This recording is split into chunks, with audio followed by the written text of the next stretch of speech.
Welcome to the Canarian International Meeting of Alcoholics Anonymous. My name is Mossy and I am an alcoholic. And my name is Mick and I am also an alcoholic. We're both serving as your secretaries today. Please join us for a moment's silence to remember the still suffering alcoholic both inside and outside this meeting. And Nadia is going to read the preamble for us. Thank you, Mossy. And Mick. My name is Nadia and I'm an alcoholic. AA Preamble. Alcoholics Anonymous is a fellowship of men and women who share their experience, strength and hope with each other that they may solve their common problem and help others to recover from alcoholism. The only requirement for membership is the desire to stop drinking. There are no dues or fees for AA membership. We are self-supporting through our own contributions. AA is not allied with any sect, denomination, politics, organization, or institution. Does not wish to engage in any controversy, neither endorses nor opposes any causes. Our primary purpose is to stay sober and help other alcoholics to achieve sobriety. Thank you for letting me do service. Thank you, Nadia, for being with us today. And a warm welcome goes out to any newcomers or anyone returning to Alcoholics Anonymous. The chat is now disabled until the end of the meeting, except for the meeting host.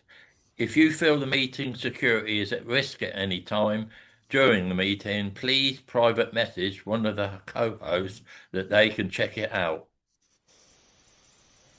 And that's it, folks. That's it. That's our introductions done. This evening we have Loraine coming from London or the USA. I don't know where she is at the moment, but she's a very interesting story. So you have 45 minutes, Loraine, it's lovely to have you with us. And just before we start, anyone that's new to Zoom or that hasn't been with us before, myself and Karen done our sums the other night, and since Zoom started with us on the 14th of March 2020, we've had over 260,000 people through the door. Wow. So, there you go. Zoom works. Take it away there, Loraine. Right. Hi, everybody. My name is Loraine. I'm an alcoholic and addict. And I am calling in from the UK, where I met Mossy a few months ago. Well, I met him a few years ago at the Sobriety convention, which is sadly not on anymore. I had a good time there. Right. You threw me when you said 45 minutes. I don't think I have ever spoken for 45 minutes. So forgive me if I don't go that long. So, right. So my experience, strength, and hope is this, and that is, I was born into Irish parents in Brooklyn, New York. I was the youngest of 5. I actually was born into their emotional rock bottom. They were way over their heads in life, as far as finance, emotional balance, or anything like that. And I was the youngest of 5. And we grew up in Brooklyn, and it was on Coney Island Avenue, and the noise was intense. The fire engines and the garbage trucks and the horns beeping and the lights flashing would illuminate my bedroom, where when our eyes were closed, we could still read a book.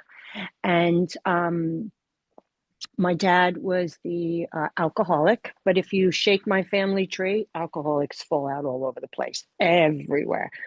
Some have heart disease, some have diabetes, some have strokes, but the common denominator is that the core of the trunk is alcoholism in everybody's life, and alcohol. And so, growing up, I was thinking about this the other day. I was talking to somebody. Growing up as a young child with my personality in an alcoholic home was one of uncertainty and fear and anxiety, because we never knew how my dad was going to be.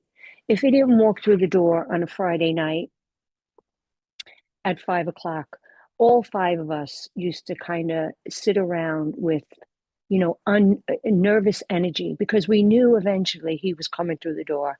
And we knew that it wasn't, and we knew that when my dad drank, um, he was a really quiet man when he was sober. When he drank, he was loud and violent. And he would come home and he'd start fights with my older brothers and sisters over what they didn't do in school and how they misbehaved. It's as if he stored it up when he was sober, and when he drank, it sort of all came out.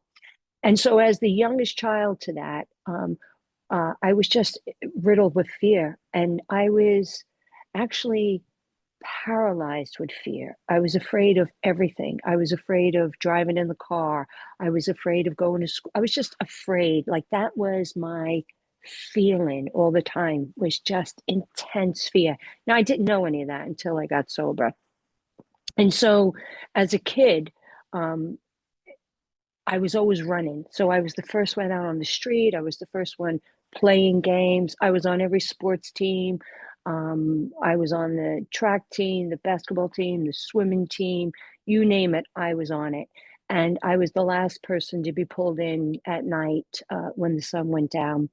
And I went to a Catholic school, and my parents had to pay for it. So, we had to do well. And so up into the age of 12, I was very busy sort of doing all loads of sports and studying. I won a scholarship to high school, and it wasn't easy because I'm not academic, but I had a memory, and I could memorize my spelling and my math and my English and perform. And so that's how it was before I picked up a drink. And I picked up my first drink when I was 12 in a schoolyard in Brooklyn. And that's because everybody did. Once you were 12, you chipped in for a case of Budweiser, and I chipped in for my first case of Budweiser. I knew exactly the three other people that were going to drink with me. We knew exactly the older sibling that was going to buy it. We knew exactly, we all used to hang out in a schoolyard called PS 139. And it's actually just a big concrete playground for hundreds of immigrant kids of Irish descent and Italian descent and Polish descent to hang out. And everybody had a big family. And I picked up my first drink because my allowance was raised from $1 to $5 at the age of 12. And that's what we did. And I had those 6 beers, and I got drunk, and I blacked out, and I threw up, and my older brothers and sisters dragged me home by my neck, and the bed was spinning, and I swore I would never do it again. But unbeknown to myself, I had ignited the allergy that was waiting for me. And the allergy was always there. I used sugar, like I was a sugar addict as a kid, a speed addict. I used to do such adrenaline. I used to ride my bike with my eyes closed to see how long I could go until I could crash into something. I mean, that's how I did. I used to run from roof to roof in Brooklyn, jump over 1,000 feet high. I mean, I was just an adrenaline junkie, and and on the outside there was a lot of drama going on and a lot of chaos, and on the inside there was just as much chaos and drama going on, and it was palatable, the energy. And so I picked up a drink, and I ignited the allergy.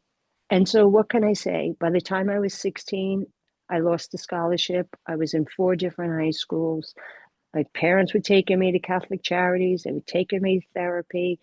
Um, they didn't know what was going on with me.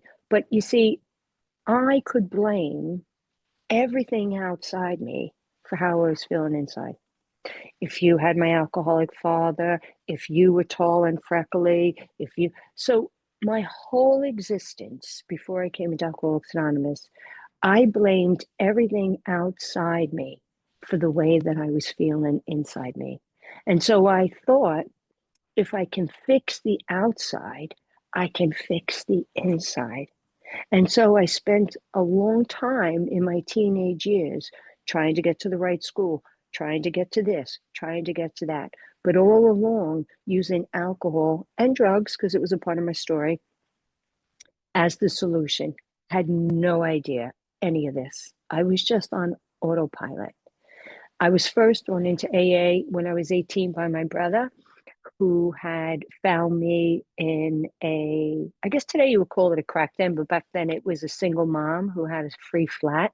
And we all hung out there drinking and doing other substances. And by this time, my father had died of this disease when I was 16. Now, my father was an alcoholic, which meant he was terminally ill. So people used to say to my mother, now my father had numerous heart attacks, he had blood clots, he had diabetes, he was sick all the time, but he always went to work. He always went to work. And people used to say to my mother, Kitty has James. And she would say, the doctor said he's not going to live another year, because he had alcoholism and he was terminal. That's what we thought. And my father had tried AA. He went to the first clubhouse in Brooklyn and he came back. And I now know he lied. And he said to my mother, they said I can drink a 6-pack of beer every night and as much as I want on the weekends. And my mother said, James, that's okay as long as you bring the paycheck home. Because my dad would get paid on a Friday and spend all the money in the pub. And so my father had died right in front of us at 16, in front of my sister and I. My mother was a nurse and she worked at night from 11 at night to 7 in the morning. The older 3 were out, married, and it was just my sister and I. And my father had a major heart attack in front of us in our living room. And I ran next door to my neighbors and I could hear my sister screaming, Daddy, no, no, no. And I called my mother and my mother said, call the priest for the last rites. And I went back into the living room at the age of 16 and he was laying on the living room floor with my quilt over him, dead.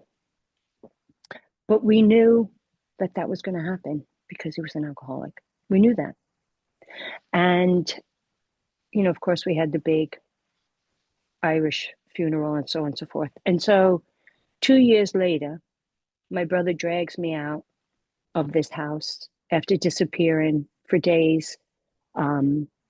Because when I picked up a drink, as I know now, the allergy, when I picked up the first drink, I was gone. I was gone until someone stopped me or something happened. And then I would stop drinking.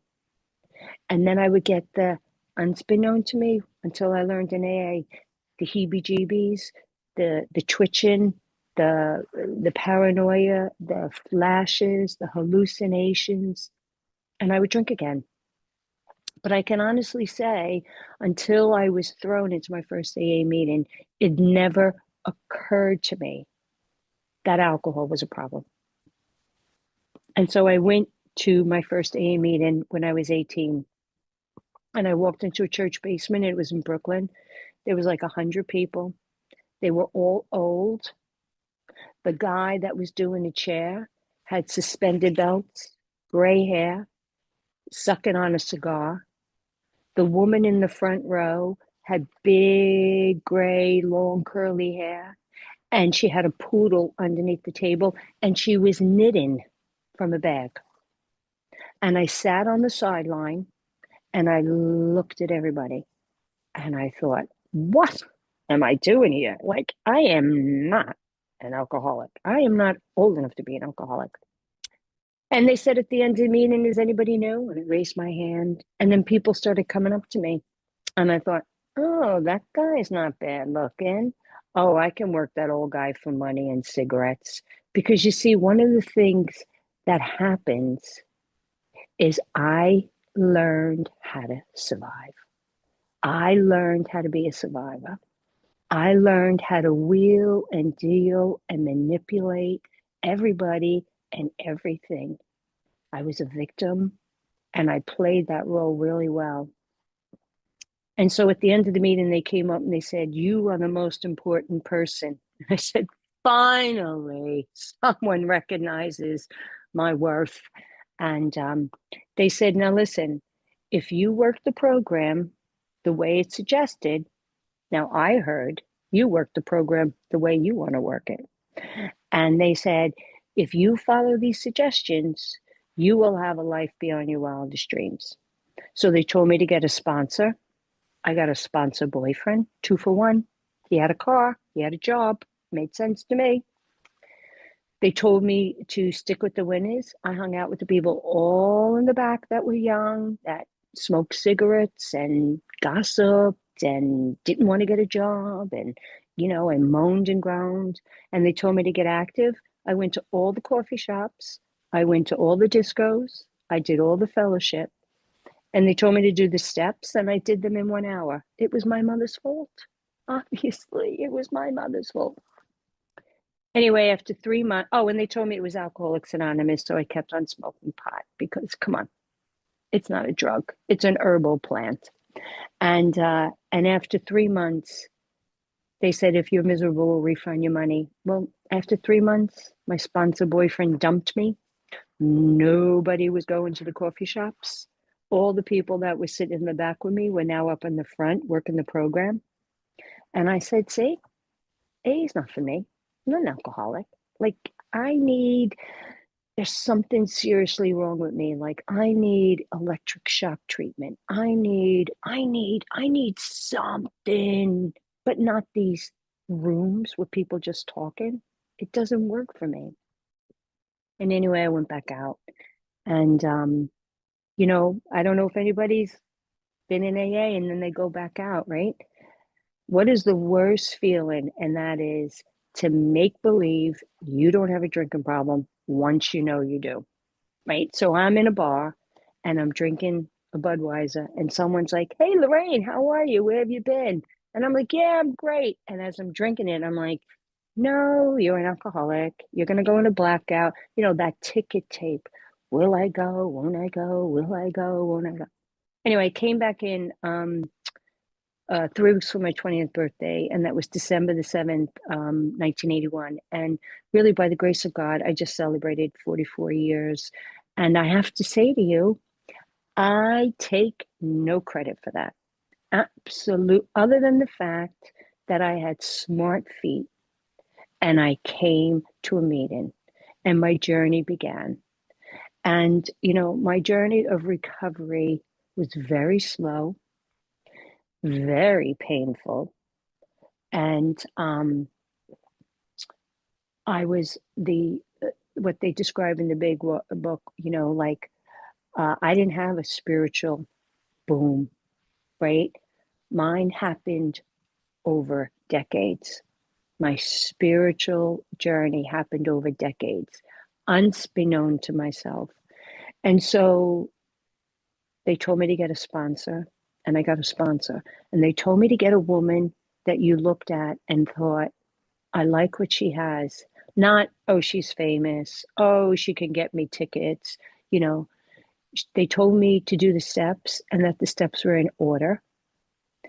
They told me to get service, and I got service. And I'll tell you why I got service, because one of the things I realized about recovering alcoholics is we're very responsible.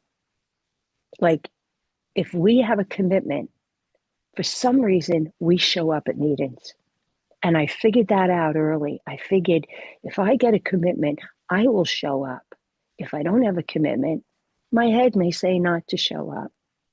And so the journey of my spiritual awakening began.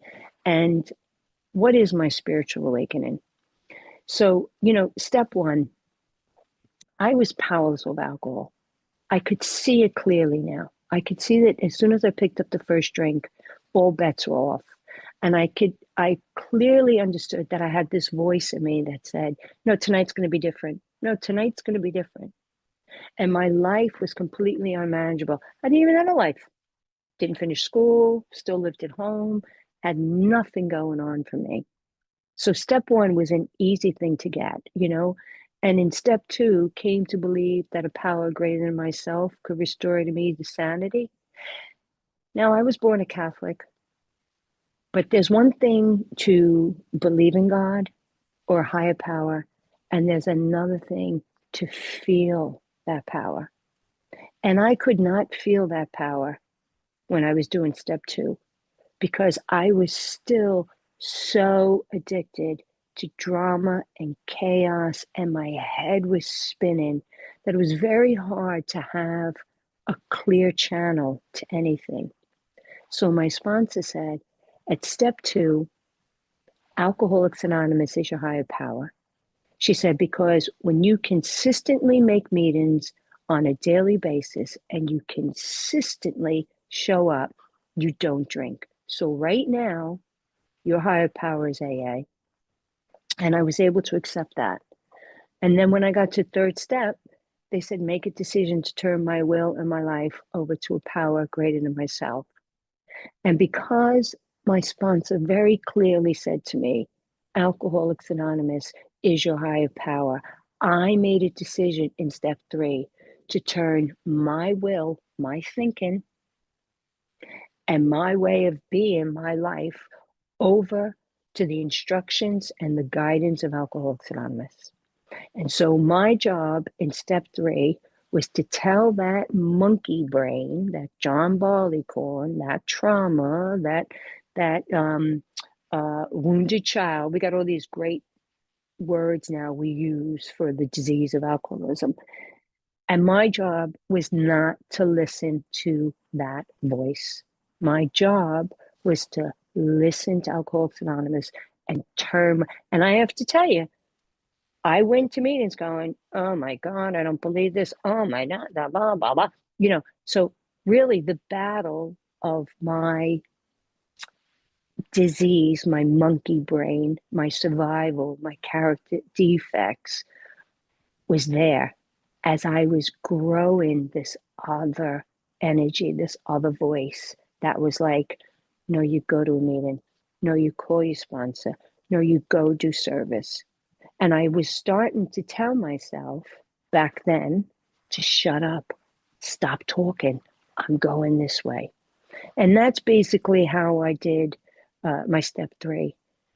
And when I got to my step four, my sponsor said, we're doing a life story. Because I didn't get Mrs. Brown and resentments, you know, fearless moral inventory. I was like, I love step four. I'm going to talk about my mother and everybody that hurt me and blah, blah. My sponsor said, no, that is not what step four is about. Step four is a fearless, thorough, moral inventory of yourself. How did you behave in your drinking? Tell me the first time you felt a situation that you had an emotion to: fear, abandonment, anger, resentment. Tell me that. Then tell me in the second column, who was there? Who was a part of that circumstance, that experience? And in the third column, tell me what was the feeling. Did you fear fear or anger? And then she said on the fourth column, I want you to tell me how you reacted. Now, I said earlier, I was riddled with fear, but my reaction to that feeling was never, I'm scared, somebody help me. It was fight, survive, right? I had more fights. I've had my teeth knocked out. I've had my bones broken. I've had my hair pulled more times because when I was in situations where I was fearful, I fought. So out of my fourth step came clear connection between, wow, what am I feeling? But how am I acting? Is my action in life a reflection of what I'm feeling, or is it my reaction?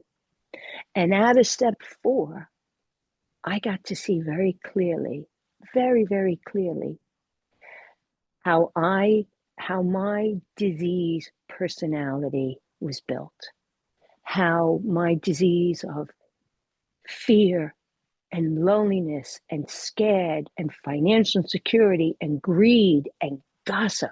I saw very clearly in step 4, doing it with my sponsor in step 5, a blueprint of how I was before I came into Alcoholics Anonymous. And when I shared that with my sponsor, I had it. So when I went into 6 and 7 and I was like, she's like, whoa, slow down. What are you feeling? I'm so angry. No, what are you feeling? Yeah. No, what are you feeling? I'm scared. I'm abandoned. I'm triggered. She's like, well, say what you're feeling. Don't give it a different energy. Don't give it a different action. And that's how I learned. And that has been 6 and 7, my character defects and my shortcomings. That is the core of my alcoholism, my disease, my humanness, whatever tag you want to put on it. And that is what I have been walking through life with. And so in 8 and 9, when it was time for me to make my amends, I made amends to my poor Irish mother, right? That had 5 crazy kids, 4 of us are in recovery, and my poor dad, who was a raging alcoholic, and she worked her butt off as a nurse from 11 at night to 7 in the morning to give us an education, to give us the American dream. And, that woman worked until she retired, and then she developed Alzheimer's. And when I look back on my mother, this poor woman that got involved in all these raging alcoholics, every time she was on vacation, if we went back to Ireland, she'd be like this. She slept her vacation away from being so tired. And I made the amends to the people that needed to be made amends to, my family, and so on and so forth. And so step 10 for me is continue every day, because all we have is today. It's a do-over every day. When I wake up in the morning, my slate is clear. And I, in step 10, have to continually take an inventory as soon as I wake up in the morning time. Because I don't know about anybody else. The only time I wake up happy, joyous, and free is when I'm on vacation, right? Otherwise, I wake up, I go, oh, I got to go to work. Oh, I got to... And so I don't know why my disease, my humanness, is always there.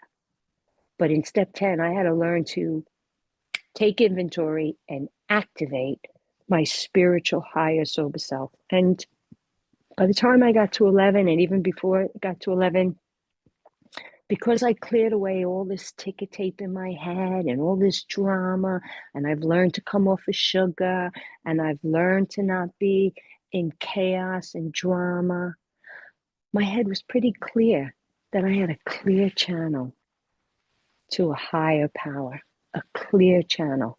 Now, I can't describe to anybody what that clear channel is, but people that have it, they know what it is.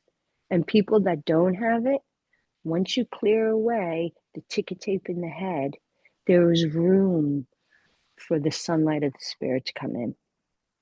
And and that's pretty much where I am. I'm on step 12 now. I do service. I'm retired. I'm mortgage free. I'm divorced. I have 3 kids, 6 grandchildren. I live on my own. I am the queen of my castle, and I don't leave my front door every day until I make sure that I am centered in my higher, sober, authentic energy, that I am centered in all the knowledge that I've learned in Alcoholics Anonymous, and that I apply it. Now, sometimes I can get down the road. Sometimes I can make it to lunchtime. Sometimes I can make it all day if I'm not interacting with human beings. And sometimes I don't.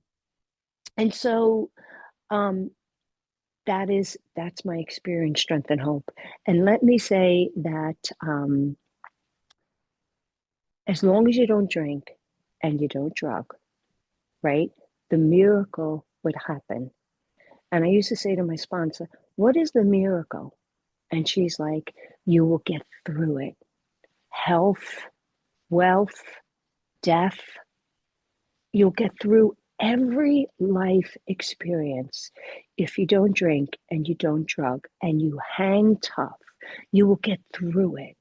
And the sun will shine again in your heart. And that has been my experience. I have lived 44 years on this journey.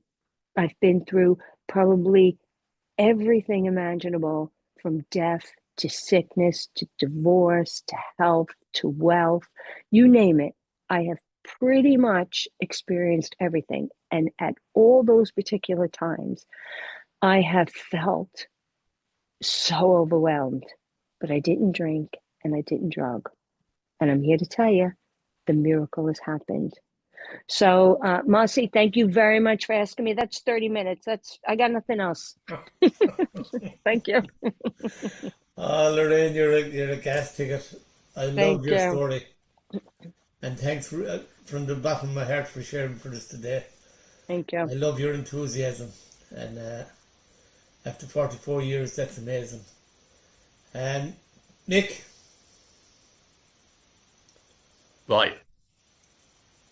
Loraine, I loved it. I loved your story, and that I was all with you all the time, nodding and yes, yes, and smiling. That's what I like when I hear stuff, and where because when I got sober, and I said to my mother, I'm sorry for all the harm I caused you as a child, as a teenager, and as a drunk. And all she said was, "You stay in your club, and I'll be the happiest woman in the world." And when she died, I was still here, still here. I've lost all my brothers and my parents, and my wife, but I've not needed to take a drink, because what I always done is I come to meetings, I share how I feel, and sometimes I'm good and sometimes I'm not, because that's life. It's not a bed of roses. You've all got thorns in those rose bushes. But I love it, this fellowship, absolutely love it, because it gave me a life beyond my wildest dreams. Because I was a wild child, and I went back as a child, and I saw this ease in me. And then the allergy, I agree with you, because I took a drink and it was my best friend, and that turned against me, and I was powerless over it. But today I have a wonderful life through you people coming here sharing. Right. That's it. So That's it. So, folks, we'll call it a day or a night or an evening.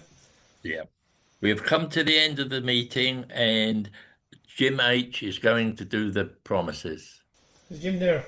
Yeah, he's waving. I'll unmute him. I haven't. Okay. My name is Jim Hoover, and I'm an alcoholic. If we are painstaking about this phase of our development, we will be amazed before we're halfway through. We're going to know a new freedom and a new happiness. We will not regret the past, nor wish to shut the door on it. We will comprehend the word serenity, and we will know peace. No matter how far down the scale we have gone, we will see that how our experience can benefit others. That feeling of uselessness and self-pity will disappear. We will lose interest in our selfish things and gain interest in our fellows. Self-seeking will slip away. Our whole attitude and outlook upon life will change. Fear of people and economic insecurity will leave us. We will intuitively know how to handle situations that used to baffle us. We will suddenly realize that God is doing for us what we could not do for ourselves. Are these extravagant promises? We think not. They are being fulfilled among us, sometimes quickly, sometimes slowly. They will always materialize if we work for them. Thanks, Jim, and thanks, Nadia, for doing the readings. Karen, timer as usual, lovely to have you with us today again. Thanks, everyone, for joining us. Thanks, Mick, for being my sidekick. And thank you, Loraine, for a wonderful share and for keeping us all sober today. Stick around for fellowship after the meeting. If you want to use the breakout room after the meeting, just let us know. And the yellow card. Who you see here? What you hear here, When you leave here. let it stay here.